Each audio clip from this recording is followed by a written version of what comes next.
Today I'd like to look at something I haven't looked at before, and that is the Elite series of die-cast Star Wars figures from Disney. These are available only at Disney stores and the Disney Store online.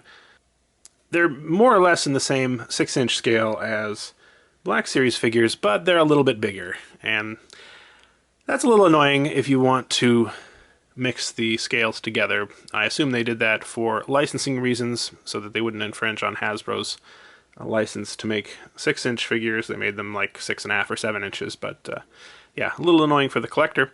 Now these, I think they've been out since around this time last year, and they've been actually fairly successful. They, at least from what I understand, have had to have raffles just to see who gets the right to buy some of these figures in some cases. Certain figures being more popular than others, obviously.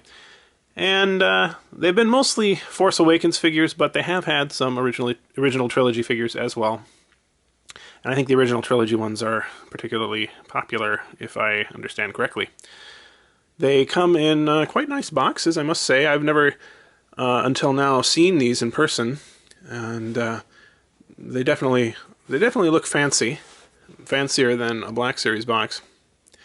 And they're also quite heavy. I'm interested to take them out of the box, but boy, you can tell that they're die-cast just from touching them and holding them.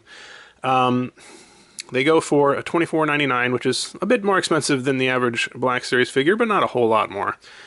So let's go ahead and look at each figure individually and see what they're like. I'm really quite interested to see.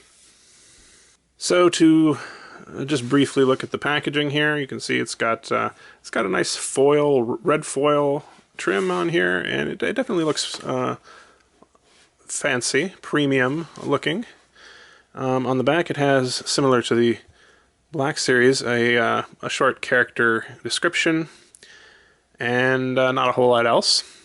It says here, a resourceful astromech droid, R2-D2 served Padme Amidala, Anakin Skywalker, and Luke Skywalker in turn, showing great bravery in rescuing his masters and their friends from many perils. A skilled starship mechanic and fighter pilot's assistant, he formed an unlikely but enduring friendship with the fussy protocol droid C-3PO. So let's go ahead and take him out of the box. Super heavy, this thing. I'm really interested to see what it feels like out of the box. So the first thing you notice is that there are a lot of twisty ties holding this thing into the plastic tray, and I kind of wonder if they were expecting the majority of people just to keep them in the box. So they're really tightly put in here. There's 5 twisty ties just for R2-D2. So here's good old R2-D2 out of the package, and my first impression, as I mentioned before, is just how heavy he is. Super heavy. I mean, if you threw this at somebody, you would seriously injure them. But it gives him a nice feeling of, well, I don't know if I want to say quality, but a lot of people, myself included, tend to associate things that are a bit heavier with higher quality and more expensive items. So in that sense, yeah, he does feel fancy, like an elite figure. And unlike some figures in the Elite series that I have heard about, it appears to be all die-cast, I think. I can't really tell for sure. Maybe this part here might be plastic. There's probably a few little plastic parts in there from place to place, but largely die-cast for sure. And that certainly contributes to the weight. Now, he's got a turning dome. It's kind of tight, but it turns all the way 360 degrees. He's got 3 legs, as you can see, and the center leg will go up and retract inside the body, allowing you to reposition him to stand on 2 legs, which is great. Looks great there. And if you want the leg to come back out, you just push it again, and you can have him on 3 legs. The paint job, I think, is quite good. It's not just a clean R2-D2. He's got the weathered look, and this could absolutely double as either a Force Awakens or a original trilogy version. There's nothing, as far as I know, unless there's some tiny detail that I haven't noticed, nothing about this that really makes it exclusive to The Force Awakens, even though this, I think, technically is supposed to be the Force Awakens version. yeah, I mean, that's about it. There are no other fancy features, no hidden compartments or other tools or anything like that, but I'm fine with that. I don't really need those things anyway. Now, I think it would be useful to compare this to the Black Series version of R2-D2, and that is this figure right here. And yeah, there's a big difference in size, as you can see. Now, they both have retracting legs. This one you have to turn his dome to make it go back up.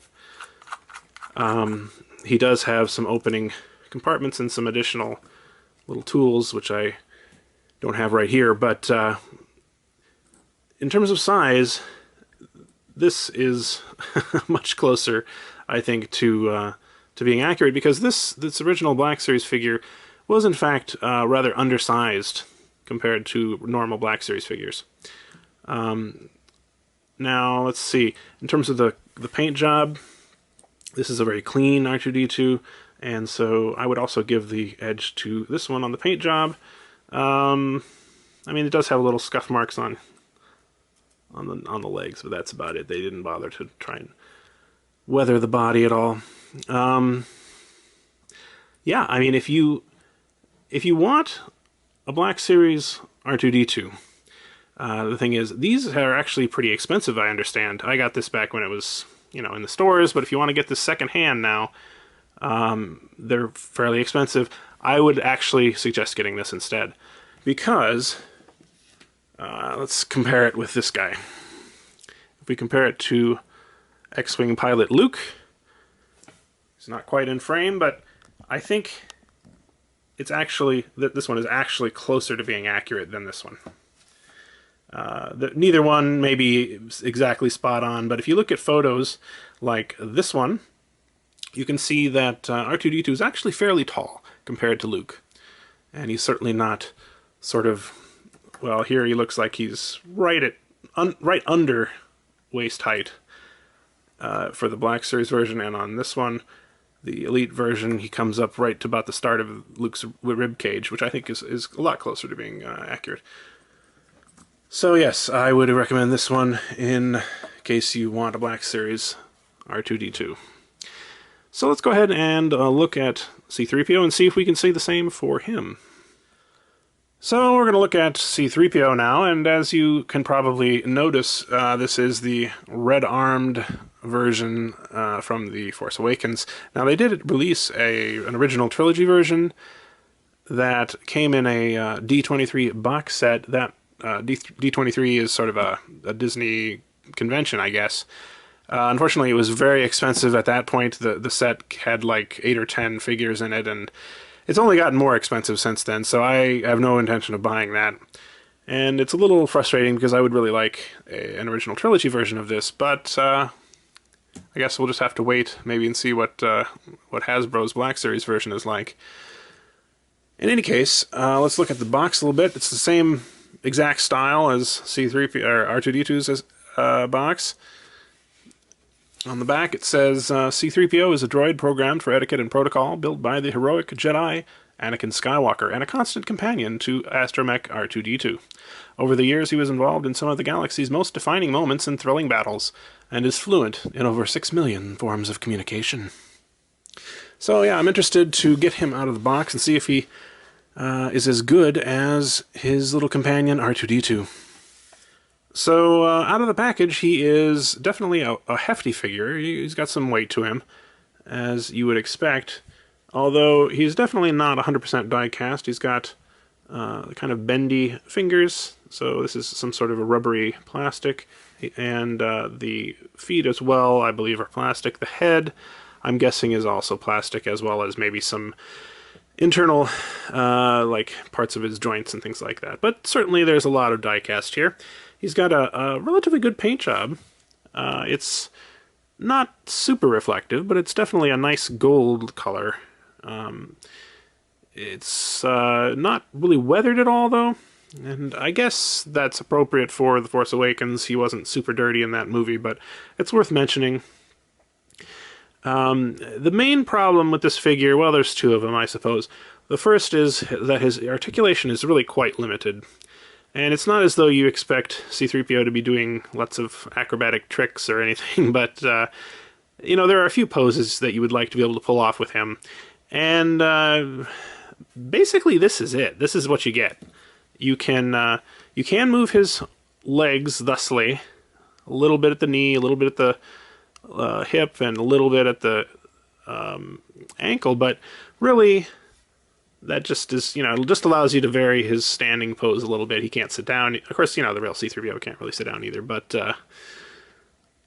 there's not a lot you can do in the lower body. But the upper body is actually even more restricted.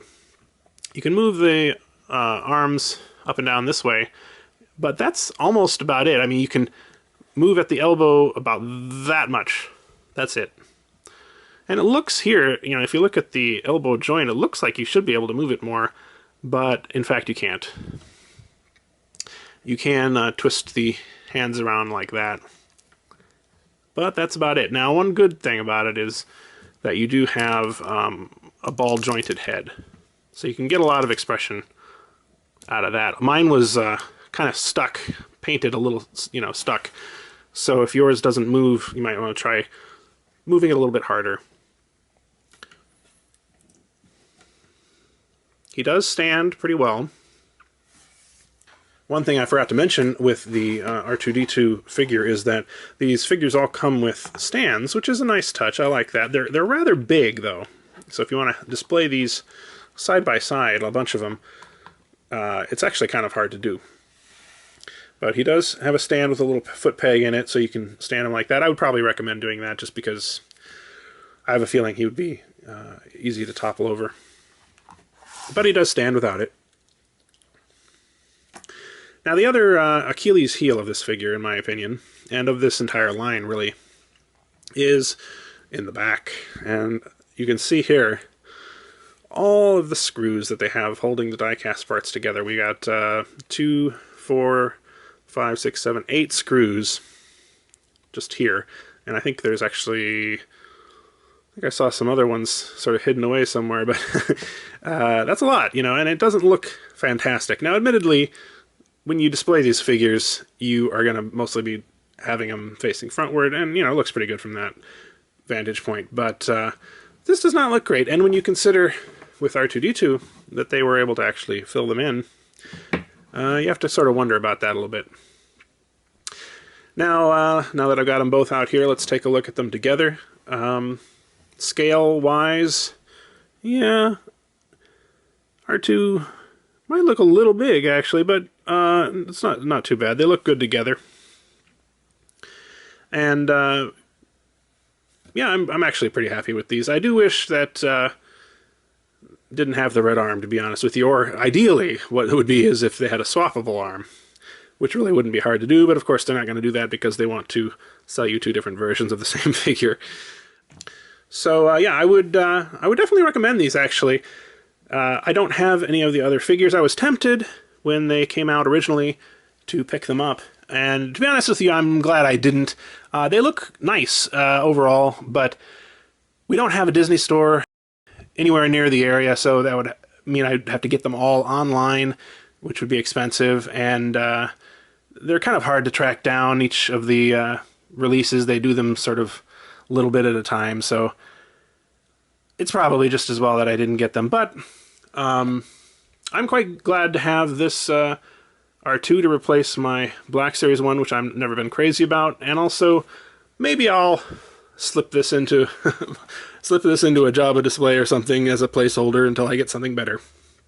Thanks very much for watching.